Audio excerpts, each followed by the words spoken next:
ngày nay dương min merin clay mũi đây này dương pi krom tham bòn sạp axit nàyក្នុងក្របពះដែលចំណុចទី1ធំនៃអំពីនិយមន័យក្រុមថ្នាំអង្គតាស៊ីតគឺជាក្រុមថ្នាំដែលប្រើដើម្បីបន្ថយឬធ្វើឲ្យអាស៊ីតនៅក្នុងក្របពះថយចុះជួយបំបត្តិអាការៈឬក៏រោគសញ្ញាដូចជាក្រហាយទ្រូងឈឺក្របពះដោយសារតែការច្រាល់អាស៊ីតក្របពះពីក្របពះមកបំពង់ចំណុចទី2ធំដែលនិយាយអំពីសកម្មភាពរបស់អាស៊ីតបន្សាបអាស៊ីតក្របពះមានតួនាទីក្នុងការបន្សាបអាស៊ីតនៅក្នុងក្របពះផ្ទាល់និងមានប្រសិទ្ធភាពលឿននៅពេលដែលប្រើគឺប្រសិទ្ធភាពលឿនភ្លាមហើយលក្ខណៈប្រតិកម្មគីមីអាស៊ីតបន្សាបអាស៊ីតក្របពះមានលក្ខណៈជាបាសហើយអាស៊ីតក្របពះមានលក្ខណៈជាអាស៊ីតក្លរីត្រិកនៅពេលណាបាសបូកអាស៊ីតក្លរីត្រិកវាឲ្យផលជាអំបិលបូកទឹកចំណុចទី3និយាយអំពីប្រភេទថ្នាំបន្សាបអាស៊ីតក្របពះមាន4ប្រភេទទី1មានម៉ាញ៉េស្យូមគឺម៉ាញ៉េស្យូមអ៊ីដ្រូស៊ីតនិងម៉ាញ៉េស្យូមកាបូណាតបានន័យថាវាមានសារធាតុម៉ាញ៉េស្យូមដូចគ្នាប៉ុន្តែនៅខាងចុងលក្ខណៈមួយគេហៅថាម៉ាញ៉េស្យូមអ៊ីដ្រូស៊ីតនិងមួយទៀតគេហៅថាម៉ាញ៉េស្យូមកាបូណាតហើយទី2គឺជាក្រុមថ្នាំតែមួយដូចគ្នាខុសតែឈ្មោះគេហៅថាថ្នាំអាលុយមីញ៉ូមអ៊ីដ្រូស៊ីតក៏ជាថ្នាំបន្សាបអាស៊ីតក្របពះដូចគ្នាប៉ុន្តែវាខុសរូបមន្តខាងលើគឺជាម៉ាញ៉េស្យូមខាងក្រោមជាអាលុយមីញ៉ូមហើយចំពោះផលប៉ះពាល់ម៉ាញ៉េស្យូមផលប៉ះពាល់គឺធ្វើឲ្យរាគឯអាលុយមីញ៉ូមផលប៉ះពាល់គឺធ្វើឲ្យទល់លាមកហើយថ្នាំមួយទៀតខុសតែរូបមន្តដូចគ្នាគេហៅថាថ្នាំបន្សាបអាស៊ីតក្របពះក្នុងក្រុមតែមួយគេហៅថាសូឌីយ៉ូមប៊ីកាបូណាតហើយចំពោះផលប៉ះពាល់នៃសូឌីយ៉ូមប៊ីកាបូណាតគឺធ្វើឲ្យហើមពោះហើយមានវិបត្តិមេតាបូលិកអាល់កាឡូស៊ីស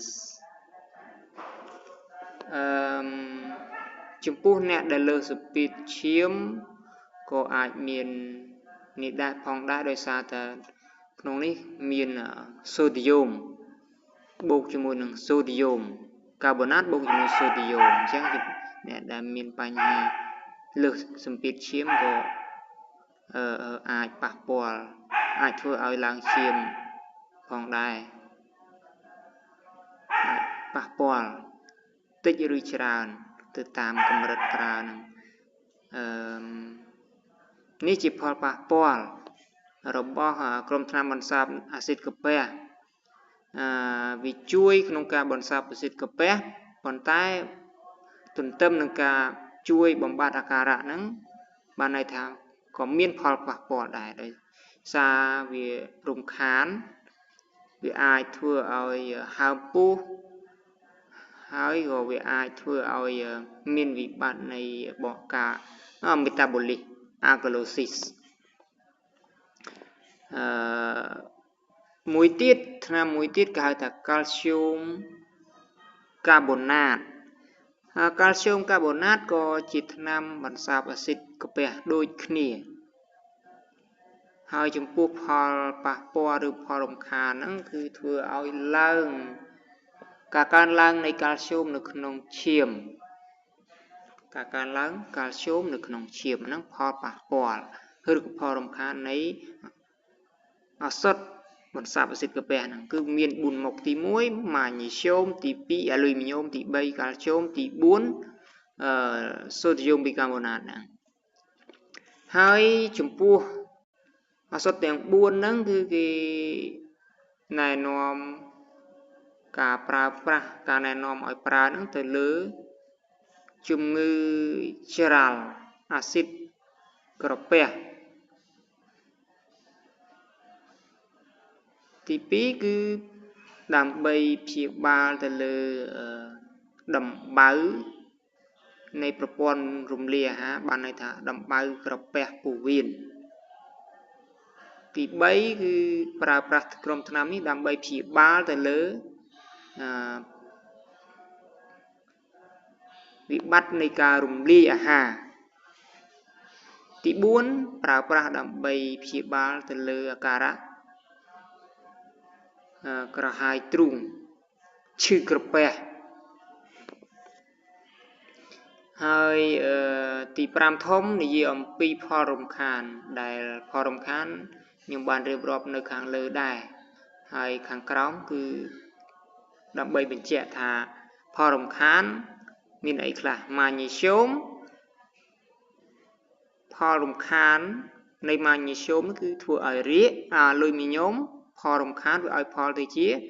ផ្ទុលីមុខកាល់ស្យូមវាអាចឲ្យផលវាអាចឲ្យមានការកើនឡើងកាល់ស្យូមនៅក្នុងឈាមហើយចំណែកសូដ្យូមប៊ីកាម៉ូណាតវាអាចប៉ះពាល់ទៅលើបំរែបំរួលនៃមេតាបូលីសអាក្លូស៊ីសវាឲ្យផលទៅជា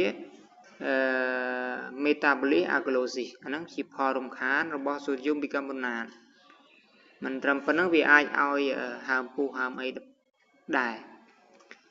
អញ្ចឹងគេឲ្យយើងប្រុងប្រយ័ត្ននៅនេះនៅ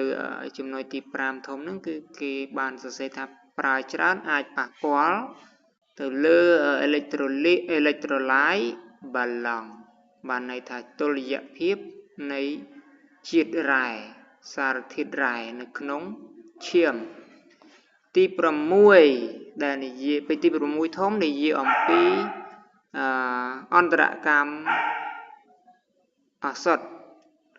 ក្រុមថ្នាំបន្សាបអាស៊ីតក្រពះនឹងអាចប៉ះពាល់ទៅលើការស្រូបយកថ្នាំផ្សេងដូចជាអង់ទីប៊ីយ៉ូទិកក្រុមថ្នាំនៅក្នុងក្រុមថ្នាំតេត្រាស៊ីក្លីនដូចជាអៃរ៉ុនដែលគេហៅថាជាតិដែកហើយនឹងឌីកូស៊ីនហ្នឹងគឺក្រុមថ្នាំបេះដូងហើយនៅក្នុងនោះក៏បានសរសេររំលឹកថាគួរតែទុកចន្លោះ2ម៉ោងមុនឬក្រោយថ្នាំផ្សេងបានន័យថាបើយើងប្រើថ្នាំបន្សាបអាស៊ីតក្រពះមុនអញ្ចឹង2ម៉ោងក្រោយទៅប្រើថ្នាំផ្សេងបានឬក៏យើងមានថ្នាំផ្សេងយើងអាចប្រើថ្នាំផ្សេងនឹងមុនអញ្ចឹង2ម៉ោងក្រោយដែលយើងប្រើថ្នាំផ្សេងហ្នឹងអាចប្រើថ្នាំបន្សាបអាស៊ីតក្រពះតាមក្រោយបានចំណុចទី7ធំដែលនិយាយអំពីការហាមឃាត់ការប្រើប្រាស់ក្រុមថ្នាំនេះទៅលើជំងឺ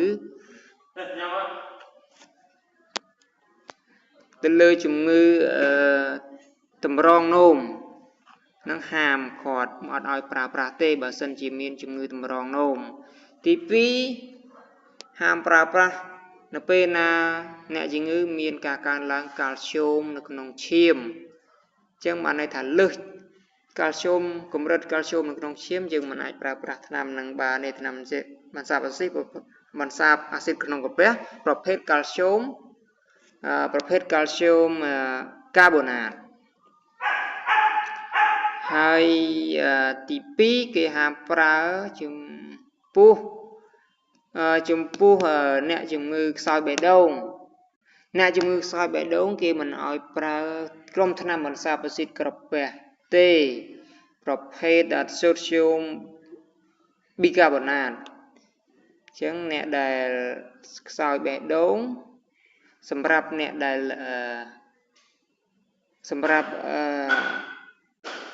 ក្រុមថ្នាំបន្សាបអាស៊ីតក្រពះហ្នឹងគេហាមប្រើថ្នាំមួយមុខគេហៅថាសូដ្យូមប៊ីកាបូណាតរូបមន្តសូដ្យូមប៊ីកាបូណាតចំពោះអ្នកជំងឺបេះដូងចំពោះអ្នកជំងឺខ្សោយបេះដូងគេហាមប្រើទី8ធំកំណត់ចំណាំសំខាន់ក្រុមថ្នាំបន្សាបអាស៊ីតក្រពះមិនព្យាបាលមូលហេតុទេគឺព្យាបាល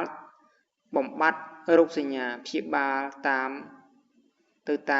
រោគសញ្ញាប្រើរយៈពេលវែងត្រូវប្រុងប្រយ័ត្នប្រសិនបើរោគធ្ងន់បានន័យថារោគសញ្ញាធ្ងន់ត្រូវបដូរប្រើក្រុមថ្នាំក្រពះ PPI ឬក៏ A2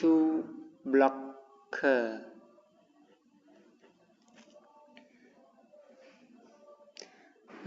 ទី9សង្ខេបបញ្ចប់ក្រុមថ្នាំអិនតាស៊ីតហ្នឹងគឺជាក្រុមថ្នាំបន្សាបអាស៊ីតក្រពះផ្ទាល់ហើយមានប្រសិទ្ធភាពលឿនភ្លាមនៅពេលប្រើហើយគេប្រើក្រុមថ្នាំនេះសម្រាប់ជំងឺតាក់ទងទៅនឹងការច្រាលអាស៊ីតក្រពះនិងឈឺក្រពះកាហាយក្រពះដោយសារការច្រាលអាស៊ីតក្រពះហ្នឹងហើយក្រុមថ្នាំនេះមានរូបមន្ត4ប្រភេទសំខាន់ហើយក៏មានផលរំខានខុសគ្នាទៅតាមប្រភេទថ្នាំបន្សាបអាស៊ីតក្រពះនីមួយ